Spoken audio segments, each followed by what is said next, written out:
이것을 비유로 너희에게 일렀거니와 때가 이르면 다시는 비유로 너희에게 이르지 않고 아버지에 대한 것을 밝히 이르리라. 그날에 너희가 내 이름으로 구할 것이요 내가 너희를 위하여 아버지께 구하겠다 하는 말이 아니니 이는 너희가 나를 사랑하고 또 내가 하나님께로부터 온 줄 믿었으므로 아버지께서 친히 너희를 사랑하심이라. 내가 아버지에게서 나와 세상에 왔고 다시 세상을 떠나 아버지께로 가노라 하시니 제자들이 말하되 지금은 밝히 말씀하시고 아무 비유로도 하지 아니하시니 우리가 지금에야 주께서 모든 것을 아시고 또 사람의 물음을 기다리시지 않는 줄 아나이다. 이로써 하나님께로부터 나오심을 우리가 믿사옵나이다. 예수께서 대답하시되 이제는 너희가 믿느냐? 보라, 너희가 다 각각 제 곳으로 흩어지고 나를 혼자 둘 때가 오나니 벌써 왔도다. 그러나 내가 혼자 있는 것이 아니라 아버지께서 나와 함께 계시느니라. 이것을 너희에게 이르는 것은 너희로 내 안에서 평안을 누리게 하려 함이라. 세상에서는 너희가 환난을 당하나 담대하라. 내가 세상을 이기었노라. 오늘 2021년 새해 첫 번째 신년 감사 주일입니다. 복된 예배에 예배당에서 그리고 각자의 처소에서 여러 모양으로 함께 예배하러 나오신 하나님의 백성도 우리 모든 교우들에게 주의 은혜와 축복이 넘치길 바랍니다. 새해 복되고 은혜로운 한 해가 되길 바라고요. 은혜 안에서 새로운 각오와 참 소망을 가지고 한 해 동안에 승리하시는 여러분 되길 바랍니다. 오늘 계속해서 요한복음 16장 말씀을 살펴보도록 하겠습니다. 여러분 알고 기억하시겠습니다만 지금 예수님은 곧 마지막 17장에 마지막 기도를 드리시고 곧 체포당하시고 고난당하시고 죽으실 그러한 구속사적인 순서 시간을 이제 보내야 할 것입니다. 그 가운데 16장, 15장, 16장에 걸쳐서 예수님은 십자가의 길을 앞두고 제자들을 걱정하시고 염려하시고 그들이 근심하는 마음을 하시고 그들에게 하나님의 복음을, 하나님의 위로를 그렇게 증거하고 계십니다. 예수님이 곧 가셔야 할 그 길은 죽음의 길이고 십자가의 길입니다. 지금은 예루살렘 도성에 있는 비아돌로로사라고 하는 그 길에 사람들은 관광객으로 호기심 삼아 혹은 여러 가지 이유를 가지고 그 길을 갑니다만 관광하러 예수님의 정치를 생각하기 위해서 기억하기 위해서 십자가의 길을 가고 있습니다만 사람들은 그렇게 여러 목적으로 가고 있습니다만 그 길은 예수님의 그 비아돌로로사 그 십자가의 길은 죽음의 길이었습니다. 비유가 아니고 말 그대로 죽음의 길이었습니다. 하지만 그 죽음의 길은 승리를 향하는 길이었고 죽음을 통한 승리의 길이 되었습니다. 예수님께서 하나님의 아들이시고 또 하나님이셔서 이 십자가의 길이 고통스럽지 않다거나 그렇게 한 것은 아니었던 것 같습니다. 여러분 잘 아시는 대로 예수님은 할 수만 있으면 아버지의 뜻이라면 이 십자가의 고난의 길을 고난의 잔을 좀 마시지 않을 수 있도록 그렇게 요청하고 성복게 기도하셨더랬습니다. 이러한 죽음의 고통의 순간을 앞두고 예수님이 지금 뭐 하신다고요? 본인의 앞으로의 일들에 대해서 이야기하시는 것이 아니고 제자들을 걱정하고 제자들을 염려하고 제자들을 격려하고 위로하고 계신다라고 하는 것입니다. 전 이것이 꽤 큰 위로였고 저에게는 큰 은혜로 다가왔었더랬습니다. 누구든 자기의 죽음을 앞두고는 예수님은 좀 전에 말씀드렸듯이 하나님이셔서 고통스럽지 않은 것이 아니었을 텐데 당연히 번뇌하고 고통스럽고 심지어 십자가의 길은 하나님으로부터 분리되어지고 하나님으로부터 버림받는 고통이었기에 상상할 수 없는 도대체 감당할 수 없는 고통을 당하는 것이었을 텐데 그것을 잘 알고 계시는 예수님이 자신의 문제에 대하여서 말씀하시는 것이 아니라 제자들을 염려하고 그 죽음의 순간에도 제자들을 사랑하시고 있다는 것, 그것은 정말 저에게 큰 위로였습니다. 사랑하신 성도 여러분, 고통의 순간에 하나님이 뭐 하고 계시냐라고 하는 질문만큼 그러므로 어리석은 질문 없을 것입니다. 예수님은 자신의 십자가의 길을 앞두고서도 제자들을, 당신의 백성들을 그렇게 사랑하고 계셨습니다. 요한복음 13장 1절 말씀 여러분 잘 아시죠? 예수께서 자기가 세상을 떠나 아버지께로 돌아가실 때가 이른 줄 아시고 그때 뭐 하셨습니까? 세상에 있는 자기 사람들을 사랑하시되 끝까지 사랑하시니라 라고 말씀하셨습니다. 예수님께서는 마치 지금이 마지막인 것처럼 정말 당신의 제자들을 그렇게 사랑하셨다라고 하는 것이 예수님의 곁에서 예수님의 발치에서 누워 있었던 요한의 기록이었습니다. 사랑하신 여러분, 오늘 본문은 말씀 그대로 지금 예수님은 제자들에게 권면하시고 격려하시고 이후로 제자들이 따라올 십자가의 길, 그 죽음의 길, 아니 그 죽음을 통한 영광의 길에 대해서 지금 말씀하시고 있는 것입니다. 마지막 체포당하시기 전 그 중에서 여러 말씀 중에서도 가장 마지막의 본문을 우리가 지금 읽고 있는 것입니다. 그런데 마지막에 정리하시면서 예수님께서 마지막 말을 마치시면서 하고 있는 주된 내용이 있는데 그것은 무엇이냐면 예수님의 제자된 특권이 무엇인지를 다시금 설명하고 있습니다. 3년 내내 예수님은 제자들을 선택하셨고 부르셨고 그들과 함께 지내셨습니다. 그리고 이제 세상에서 잠깐 동안에 떠날 그 시기를 앞두고 당신의 제자 된다는 것이, 예수님의 제자 된다는 것이 얼마나 큰 축복이고 얼마나 큰 은혜인지를 다시금 확인시켜주고 있는 것입니다. 사랑하신 여러분, 우리는 지금 오늘 이 본문을 통하여 우리가 하나님의 자녀된 특권이, 우리가 예수님의 제자 된다는 것이 얼마나 큰 은혜이고 축복인지를 다시금 확신하시는 은혜의 시간 되시기를 바랍니다. 첫 번째 오늘 본문의 말씀을 통하여 우리가 살펴봐야 될 것은 예수님의 제자가 된다는 것은 기도할 수 있다는 것, 바로 그것이 특권이라는 것입니다. 사랑하신 여러분, 제가 지금 기도할 수 있는 것이 축복이고 특권이다 말씀드렸는데요. 이것은 특권처럼 여기지 않는 분들도 있을 것입니다. 오히려 짐스럽고 의무로 여겨져서 해야 되는데 하지 못할 무엇, 나중에 해야 될 일이긴 한데 지금은 하지 않고 있는, 미뤄두고 있는 무엇처럼 느껴지는 분들도 있을 것입니다. 어떤 분들은 의무로 느껴지는 분들도 있을 것입니다. 그런데 여러분, 이 오늘 본문의 말씀을 통하여 우리가 기억해야 될 것은 무엇이냐면 기도할 수 있다는 것 그 자체는 하나님이 제자들에게만 주신 큰 은혜요 축복이라는 사실입니다. 기실 오늘 3가지 정도 말씀드릴 텐데 첫 번째, 두 번째, 세 번째 할 것 없이 너무너무 소중한 특권이고 축복이기에 그것을 축복인지조차 잊어버리고 사는 경우가 많이 있습니다. 기도하는 것이 바로 그러하다고 생각이 됩니다. 가만 살펴보면 이 세상에서 너무너무 소중하고 귀하고 우리 생명의, 우리의 삶을 이어가는 데 필수적인 것들은 대부분 공짜입니다. 햇볕이 그러합니다. 햇볕을 만약에 전기 에너지로 돈으로 환산해서 우리에게 돈을 부과한다면 우리는 그 돈을 절대 내지 못할 것입니다. 물도 마찬가지입니다. 물론 물은 사 먹기도 하고 정수하는 과정을 거치기 때문에 비용을 지불합니다만 그 물은 대부분은 공짜로 얻게 되었습니다. 햇빛도 마찬가지이고 우리에게 주신 바람도 마찬가지, 공기도 마찬가지일 것입니다. 생각해 보세요. 공기를 만약에 돈 주고 판다. 그래서 그 공기를 살 수 있는 돈이 없다면 죽어야 된다라고 하는 법을 만들어 보십시다. 그런 일이 벌어지면 얼마나 불행하겠습니까? 그런데 우리의 삶을 이어가는 것들은 너무너무 소중하기 때문에 하나님께서 그냥 거저 주셨습니다. 시간도 그러합니다. 인타임이라고 하는 영화를 보셨는지 모르겠습니다. 거기에는 자신의 삶의 시간이 얼마 나왔는지를 시계 기계로 표시합니다.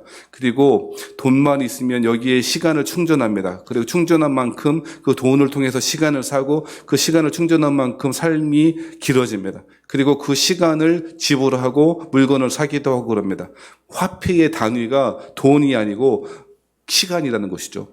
근데 말을 생각해 보십시다. 시간을 우리에게 부여진 그 영화의 설정처럼 시간이라고 하는 것을 우리에게 돈 주고 사야 되는 무엇이라고 생각한다면 우리는 어떻게 삶을 이어갈 수 있겠습니까? 무슨 이야기를 하고 있습니까? 하나님은 우리가 살아가는 데 필요한 모든 것들을 대부분 은혜로, 공짜로, 선물로 주십니다. 왜 그렇게 하실까요? 그것은 너무 귀해서 살 수 없기에, 어떤 것을 주고도 살 수 없기에 그저 지불할 수 있는 능력도 지불할 수 있는 조건도 없기에 그저 선물로 주시는 것이죠. 그래서 하나님은 선물로 주신 것들이 너무너무 많이 있다는 것입니다. 그 중에 무엇이 큰 선물일까 생각해 본다면 오늘 본문의 말씀을 통하여는 기도하는 것이 큰 특권이고 축복이고 선물이라고 본문에서 이야기하고 있다는 것입니다. 25, 26절 말씀은 설명이 좀 필요한데 때가 이르면 25절에 때가 이르면이라고 말하지 않습니까? 그때는 어떤 때이냐면 여러분 계속 이야기하시고 있는 죽음의 때, 십자가의 때를 말하는 것입니다. 때가 이르면 다시는 비유로 너희에게 이르지 않고 예수님은 실제로 비유로 말씀하셨습니다. 비유는 어려운 진리를 쉽게 설명하는 기능을 하기도 합니다만 또 정반대로 쉬운 것들을 감추어주는 역할도 하기도 합니다. 그래서 때때로 그 비유의 말씀은 제자들도 이해할 수 없어서 예수님이 따로 제자들에게 설명하시곤 하기도 했지요. 그런데 그렇게 안 하시겠답니다. 때가 이르면 예수님이 십자가에 죽으시고 부활하신 그 때가 이르게 되면은 아버지에 대한 것을 밝히 이르게 될 것이라고 말합니다. 어떻게 해요? 우리 배웠습니다. 요한복음 14장의 말씀에 보면 예수님께서 부활 승천하신 이후에 또 다른 성령님, 또 다른 보혜사를 주실 것인데 그분이 누구죠? 또 다른 보혜사가 성령님. 그 성령님이 무엇을 하신답니까? 예수님께서 제자들에게 하신 말씀을 가르쳐 주시고 기억나게 해주시고 생각나게 해주시겠다고 말씀하셨습니다. 오늘 본문의 말씀 바로 그 사실을 이야기하고 염두에 두고 있는 것입니다. 사랑하신 여러분, 그래서 26절 말씀에 보면 그날에 너희가 내 이름으로 뭐 한답니까? 구할 것이요. 할렐루야. 26절에 보면 성령님께서 오셔서 모든 것을 가르쳐 주시고 생각나게 하시는 그 구속사적인 장쾌한 드라마가 펼쳐지는 동안에 그날에 너희는 뭐하게 될 거냐면 내 이름으로 구할 것이요 내가 너희를 위하여 아버지께 구하겠다고 하는 말이 아니니 라고 이야기합니다. 여러분 26절의 말씀은 해석이 필요합니다. 언뜻 잘못 해석하면 이제부터 예수님은 제자들을 위하여 세상을 향하여 기도하지 않는다는 말인가? 라고 해석이 하는 분들도 덜어 있을지 모르겠습니다만 그런 말이 아니고요. 예수님은 중보자 사역을 지금도 하늘보좌 우편에서 하십니다. 맞습니까? 그렇습니다. 지금도 하늘보좌 우편에서 우리를 위하여 세상을 위해 기도하고 계신 줄 믿습니다. 그런데 오늘 본문의 말씀은 왜 이렇게 이야기하고 있습니까? 오늘 본문의 말씀은 아버지께 너희가 내 이름으로 구할 거라고 강조하는 게 두 가지인데 첫 번째 뭘 강조하고 있냐면 너희가 구할 거라고. 너희가 하나님 앞에 담대히 나갈 수가 있게 됐다고 하는 사실을 강조하고 있는 표현인 것입니다. 1년의 제사장을 통하여 단 한 번, 그리고 제사장을 통하여 그 매개되는 중보자를 통하여 하나님께 나아갈 수밖에 없었던 사람들이 이제는 하나님께 직접 나아가 기도할 수 있는 사람이 되었다라고 이야기하고 강조하고 있다는 것입니다. 사랑하신 여러분, 이것이 얼마나 큰 축복입니까? 이보다 더 큰 축복이 어디 있겠습니까? 누구도 상의할 수 없고 나의 고통스럽고 내 마음의 내면의 문제를 아무도 이야기할 수 없는 사람들 대부분인데 하나님께 나아가기만 하면 우리의 마음을 아시고 머리털까지도 세시고 너무 세심히 보살펴 주시고 하나님께서 기도하는 것 작은 신음마저도 응답해 주시겠다고 약속하셨으니 기도할 수 있다는 것만큼 축복이 어디 있냐는 것입니까? 사랑하신 여러분, 기도할 수 있다는 것은 제자들에게 주신 하나님의 자녀들에게 주신 놀라운 축복입니다. 이 사실을 확신해야 된다라고 제자들에게 마지막 순간에 이야기하고 있다는 것입니다. 특별히 26절 말씀에는 한 가지 더 강조하고 있는데요. 첫 번째는 너희가 기도할 수 있다라고 하는 것을 강조한다 그랬고요. 두 번째 뭘 강조하냐면 아버지께 구하고 있다라는 사실을 강조합니다. 무슨 이야기입니까? 때때로 사람들은 기도를 부담스럽게 여깁니다. 왜 그러냐면 기도의 중요한 요소가 기도하는 사람의 열심이거나 기도하는 사람의 상태라고 생각하기 때문에 그런 것 같습니다. 내가 깨끗해야 돼, 내가 열심히 해야 돼 라고 하는 생각들을 교인들이 많이 하고 있다는 것입니다. 그러니 부담스럽죠. 왜 안 그렇겠습니까?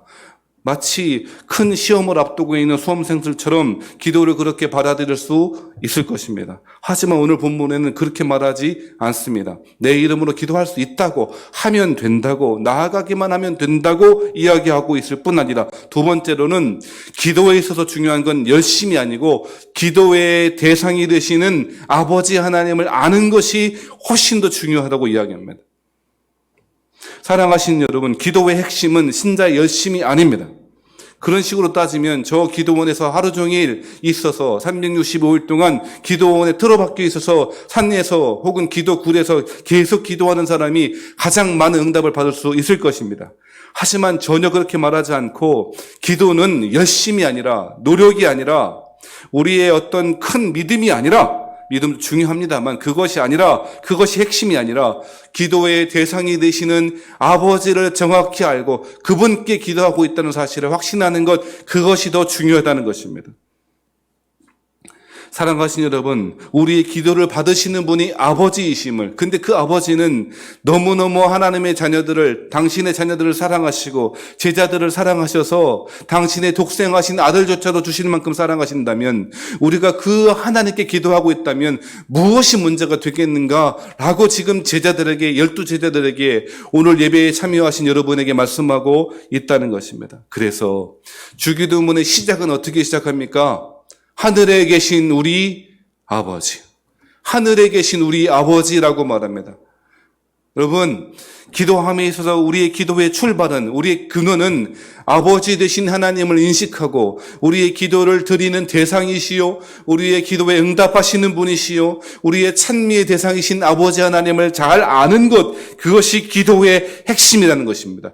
이것이 명확하게 믿어지고 신뢰하게 될 때 신자들에게 주시는 축복이 뭔지 아십니까? 우리 지난주에 살펴봤듯이 기쁨입니다. 여러분, 16장 24절 말씀 여러분 기억하실 것입니다. 지난주에 살펴봤는데요. 16장 24절 말씀에 뭐라고 말합니까? 지금까지는 너희가 내 이름으로 아무것도 구하지 아니하였으나 구하라. 그리하면 받으리니 너희 뭐가 충만하리라? 기쁨이 충만하리라. 사랑하신 여러분, 내가 하나님께 나아갈 수 있다는 것이 큰 특권이며, 감사함으로 성전 앞에, 감사함으로 성막 앞에 나아가듯이 하나님 앞에 나아가 아버지 되신 하나님께 간구할 때에 하나님은 뭘 주신다고요? 기쁨을 주신다는 것입니다. 사랑하신 여러분, 이 기쁨이, 이 희락이 저에게도 여러분에게도 각 난구 처소에서 예배드리시는 우리 식구들 모두에게 있게 되시기를 주 이름으로 축원합니다. 내가 원하는 방법으로 내가 원하는 때에 응답하시겠다라고 하는 것이 아닙니다. 기도하면 하나님은 기쁨을 주시겠답니다. 믿습니까? 사랑하신 여러분, 모든 하나님이 주시는 선물은 제일 처음 마음부터 바꿉니다. 제가 여러 번 말씀드렸습니다. 기도하면 만사를 바꿉니다. 그런데 만사를 바꾸시기 전에 뭘 바꾸는가? 기도하는 사람의 마음을 바꾸십니다. 그 마음 가운데 기쁨을 주십니다. 믿습니까? 사랑하신 여러분, 첫 번째, 우리 세 가지 중에 첫 번째 말씀드렸습니다. 제자됨의 특권이 무엇입니까?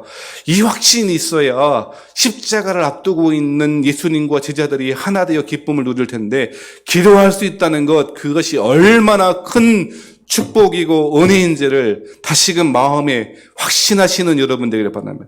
두 번째로 우리가 확신해야 될 것이 있습니다. 제자됨의 두 번째 특징은, 제자됨의 두 번째 축복은 제자들은 하나님께 사랑받고 있는 존재라는 것입니다. 이것도 역시 너무 당연해서 은혜가 안 되죠? 너무 많이 들었던 말이기 때문에 별로 우리에게 감동이 없을 것입니다. 왜요? 너무 소중해서 소중한 거 잃어버리고 살기 때문일지도 모르겠습니다. 사랑하신 여러분, 제자됨의 특징이 27절 말씀에 보니까 이렇게 말하는데, 이는 너희가 나를 사랑하고 또 내가 하나님께 온 줄 믿었으므로 아버지께서 친히 너희를 사랑하심이라. 성부 하나님께서 친히 너희를 사랑하신답니다. 할렐루야. 여러분, 하나님은 사랑이십니다. 하나님은 사랑의 본체이십니다. 그리고 하나님은 그 사랑을 성자와 성령과 나누시는 분이십니다.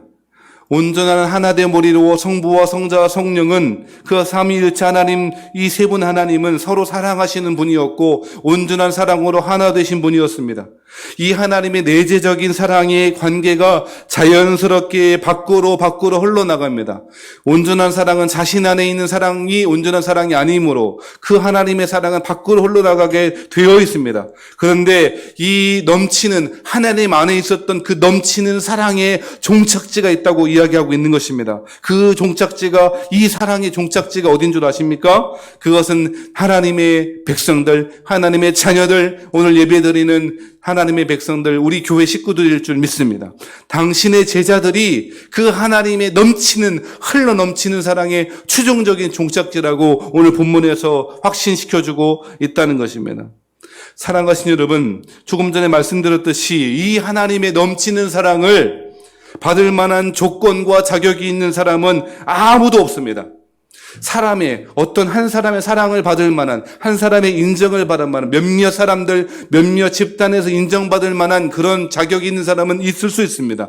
그런데 그 사랑의 크기가 몇 사람이 아니고 하나님이시라면 어떻겠습니까?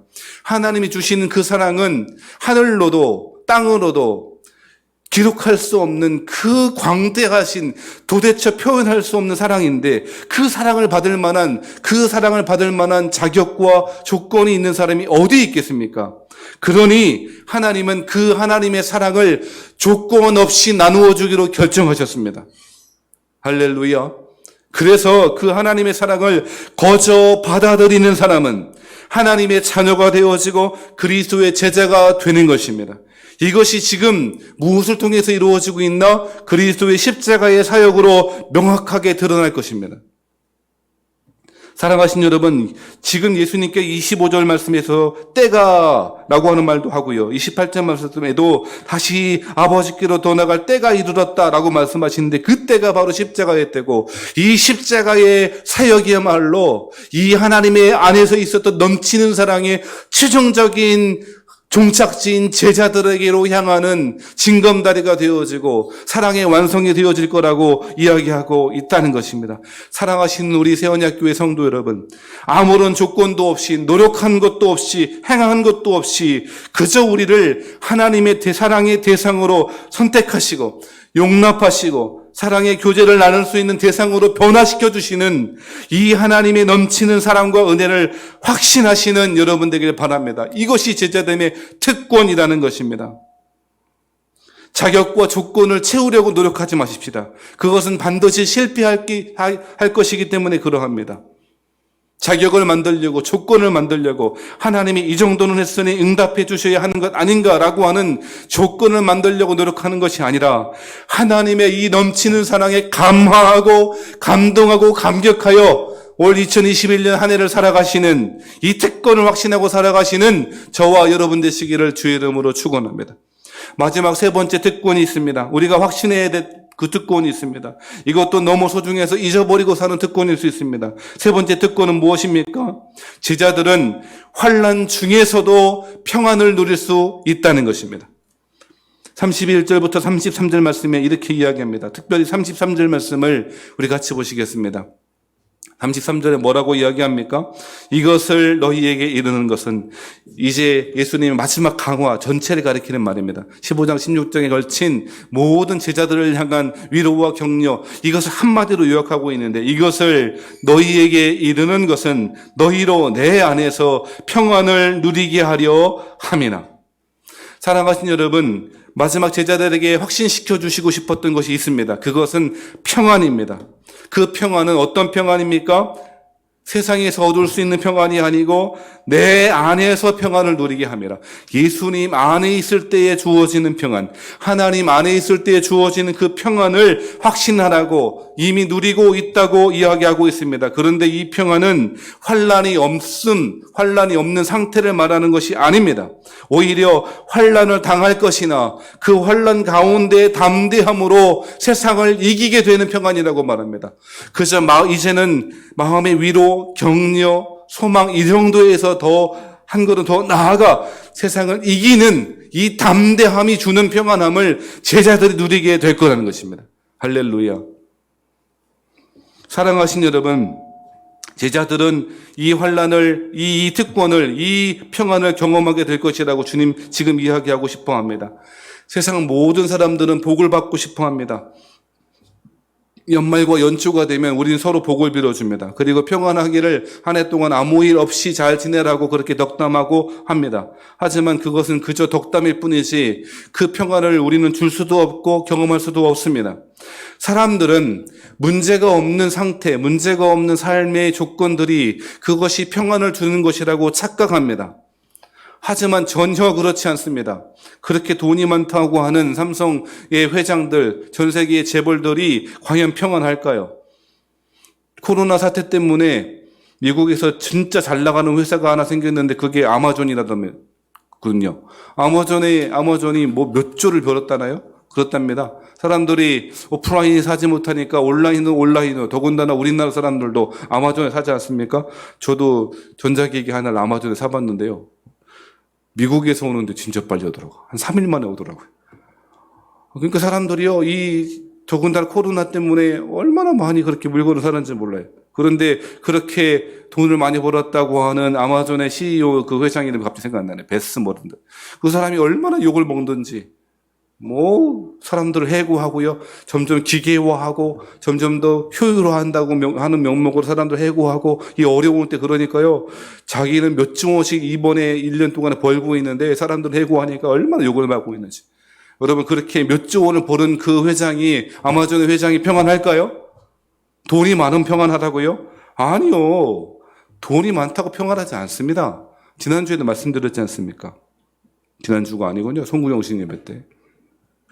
사람들은 문제가 없는 상태 혹은 부족함이 없는 무엇인가 충족되어져 있는 상태가 바로 그 평안의 상태라고 착각하고 살아갑니다. 하지만 그러니까 그 문제가 없도록 하기 위해서 여러 가지 안전장치를 만들려고 노력도 합니다. 하지만 그런 것들은 대부분 일시적인 도움을 줄 수 있을진 모르겠습니다. 하지만 근원적인 해결책이 되지는 않습니다. 왜 그런 줄 아세요? 세상의 방식으로는 평안을 절대 누릴 수 없습니다. 왜 그런 줄 아십니까? 왜냐하면 평안이라고 하는 그 샬롬은 하나님이 주시는 것이기 때문에 그렇습니다. 평안은 세상에서 어떤 것으로도 얻을 수 없습니다.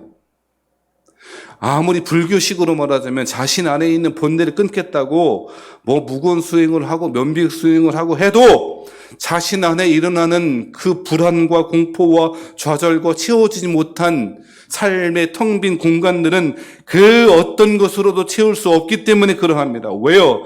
평안은 제자들에게 하나님의 자녀들에게 하나님이 직접 주시는 선물이기 때문에 그렇습니다.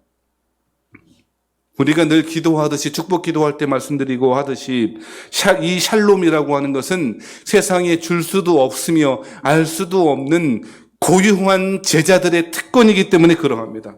사랑하신 여러분, 오늘 본문이 이 사실을 마지막으로 이야기하고 있다는 것입니다. 제자들은 환난을 당할 것입니다. 여러분 잘 아시는 대로 제자들은 체포당하기도 하고 12사도들 한 명 예외 없이 다 순교당하였습니다. 이후로 300년 지나는 동안에 그리스도인은 그리스도인 되었다라고 하는 그 하나 이유 때문에 순교당하고 핍박당하고 그들의 삶의 조건들을 다 잃어버리는 그야말로 극심한 환난을 맞이하게 될 것이었습니다. 그런데 놀라운 것은 그리스도 안에 이 참 제자된 사람들은 그 환난 가운데 정말 평안을 누렸습니다. 스데반을 생각해 보십시다. 돌로 맞고 있었습니다. 우리 지난 송구영신 예배 때 말씀드렸죠. 사람들이 살기가 등등하여 돌로 치고 돌을 던지고 욕하고 비난합니다. 그런데 스데반의 얼굴이 천사의 얼굴같이 환하게 밝아졌습니다. 왜 그런지 아십니까? 주님을 봤기 때문에 그렇습니다. 하늘 문이 열리고 예수님께서 서서 계신 것을 보고 있었던 이 스데반은 돌로 지금 맞고 있는 고통 앞에서도 평안을 누릴 수 있었던 것입니다. 지금 예수님이 주시는 제자들에게 주시는 그 평안의 성격이 이러하다는 것입니다. 그러니 왜 이것이 은혜의 선물이 아니겠습니까? 성경을 통해서도 예수님이 주시는 평안이 어떠한지를 우리는 잘 알고 있습니다. 예수님께서 제자들과 함께 갈릴리 바다 한가운데로 배를 타고 나가셨습니다. 풍랑을 만났습니다. 그런데 주님은 그물에서 주무십니다. 오죽 답답했으면 예수님 흔들어 깨웁니다. 도대체 우리를 돌보지 않으십니까? 예수님 해도 너무한 건 아니십니까? 암만 피곤해도 그렇지 다 죽게 생겼는데 어떻게 주무실 수 있습니까? 그 장면을 통해서 저에게 주신 한 가지 교훈이 있다면 예수님이 주시는 평안의 성격이 어떠한지를 잘 보여주고 있다고 생각합니다. 예수님이 보여주시는 평안은, 예수님이 우리에게 주시는 평안은 그저 잠잠한 바다가 아닙니다. 아무런 문제 없는 바다가 아닙니다. 고요한 바다가 아닙니다. 예수님이 주시는 평안은 풍랑 없는 고요함이 아니라, 풍랑 없는 잠잠함이 아니라 풍랑이 있는 바다를 잠잠케 하시며 풍랑 가운데 풍랑의 한복판에서 주무실 수 있는 그 참 평안을 예수님이 주신다는 것입니다. 오늘 본문의 말씀에도 그 사실을 잘 보여주고 있는 것 아니겠습니까? 사랑하신 여러분, 평안은 예수님 안에 있을 때 주어지는 것이고 하나님의 선물로 주어지는 것입니다. 그리고 이 평안은 환란이 없거나 문제가 없는 상태가 아니고 문제가 있어도 헤쳐나갈 길이 가시밭길처럼 많이 있어도 그 길 가운데 오히려 찬송하며 그 고난을 통하여 하나님이 일하실지를 믿기에 신뢰하기에 우리는 이 평안을 누릴 수가 있게 된다고 말하는 것입니다. 이것이 제자들의 특권이라고 이야기하고 있습니다. 이렇게 이야기하면 그런 사람이 있겠나 싶을 것입니다. 풍랑이 있는 세상 가운데 환난 가운데 평안한 사람들은 제가 볼 때 두 가지 사람인 것 같습니다. 첫 번째는 제정신이 아는 사람입니다. 그런 고통이 있는데 풍랑이 있는 바닷가 가운데 한복판에 있는데 제정신이 없거나 현실 감각이 전혀 없는 사람은 걱정하지 않습니다. 집에 먹을 쌀이 다 떨어져도 우리 3번 막내딸은 걱정할까요? 안 할까요? 안 할 겁니다. 왜요? 제정신이 아니거나 현실 감각이 없기 때문에. 현실 감각이 없기 때문에 그렇죠. 아마도 그럴 것입니다. 사람들은 대부분 여기에 속하는 사람도 있을 것입니다. 그러니까 풍랑이 있는 그런 현장 가운데, 고난 가운데 나는 괜찮아. 첫 번째 가능성, 어떤 사람이냐? 현실 감각이 없는 사람. 뭐 제정신이 아닌 사람, 그런 사람일 것입니다. 저는 그런 사람 중에 한 명이 장기하라고 생각합니다. 장기하가 실제 그렇다는 것이 아니고 그 장기하라고 하는 가수가 부른 노래의 가사 속에 등장하는 그 사람이 꼭 그럴 것 같습니다. 언젠가도 한번 말씀드렸던 것 같은데요. 장기하라고 아시죠? 나중에 예배 끝나고 한번 보세요. 저는 이 노래 가끔 듣습니다. 별일 없이 산다. 별일 없이 산대요. 이 사람이 사는 거 그렇게 잘 사는 것 같지 않은데 별일 없이 산대요. 정확하게 현실 감각이 없는 사람인 것 같습니다. 뭔가 관조하거나 그런 건 아닌 것 같고. 그 가사에 보면 이렇게 말합니다. 네가 깜짝 놀랄 만한 얘기를 들려주마. 아마 절대로 기쁘게 듣지는 못할 거다. 뭐냐 하면은 나는 별일 없이 산다. 뭐 별다른 걱정 없다. 나는 별일 없이 산다. 이렇다 할 고민 없다. 2절입니다. 네가 들으면 10중 8구 불쾌해질 얘기를 들려주마. 오늘 밤 절대로 두 다리 쭉 뻗고 잠들지 못할 거다. 그게 뭐냐면 나는 별일 없이 산다. 뭐 별다른 걱정 없다. 3절. 이번 건 네가 절대로 믿고 싶지가 않을 거다. 그것만은 사실이 아니길 엄청 바랄 거다. 하지만 나는 사는 게 재밌다. 하루하루 즐겁다. 나는 사는 게 재밌다. 매일매일 신난다. 그럼 어떻게 느껴지십니까? 이 사람이 뭔가 득도해서 이렇게 말할까요? 제가 볼 땐 뭐 대책이 없으니 그냥 다 체념하고 사는 것 같기도 하고 현실 감각이 별로 없는 사람인 것 같습니다.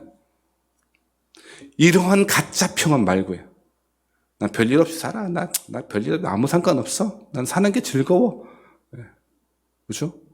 다른 노래의 가사처럼 이 가수의 가사처럼 방바닥에 바퀴벌레가 슥 지나가도 어이구 깜짝 놀라 하고 마는 그렇죠? 뭐 그렇게 살아가는 현실 감각이 없는 그래서 평안하다고 스스로를 그렇게 만들어가고 자신에 의해서 마음을 그렇게 평안의 마음을 쥐어짜듯이 재생산해낸 그런 평안이 아니고요. 우리 주님께서 주시는 평안은 흘러 넘치는 평안이고요.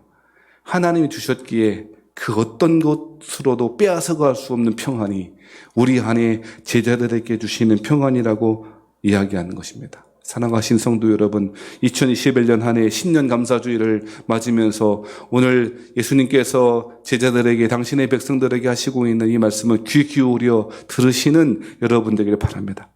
우리의 특권이 무엇입니까? 올 한 해 동안 붙잡고 가야 될 소중하게 너무 귀해서 너무너무 큰 선물이기에 귀한 줄도 모르고 우리는 낭망하고 살아갔던 잊어버리고 있었던 것들이 무엇입니까? 첫 번째, 기도할 수 있다는 것입니다. 아버지께 직접 기도할 수 있습니다. 우리는 하나님께 기도하고 있습니다. 우리를 너무 사랑하셔서 독생하신 아들을까지도 주신 하나님께 기도하고 있다면 무엇이 두렵겠습니까? 두 번째 특권이 무엇입니까? 우리는 하나님의 사랑의 최종적인 종착지라는 것입니다. 이 사실을 확신하십시다. 세 번째로 말씀드린 게 무엇입니까? 우리는 환난 가운데 누리는 환난 속에서도 풍랑을 잠잠케 하시는 평안을 누리고 있다는 것입니다. 이 사실을 확신하시고 샘솟듯 넘치는 기쁨 가운데 승리하시는 한 해가 되시기를 주의 이름으로 축원합니다. 기도하겠습니다.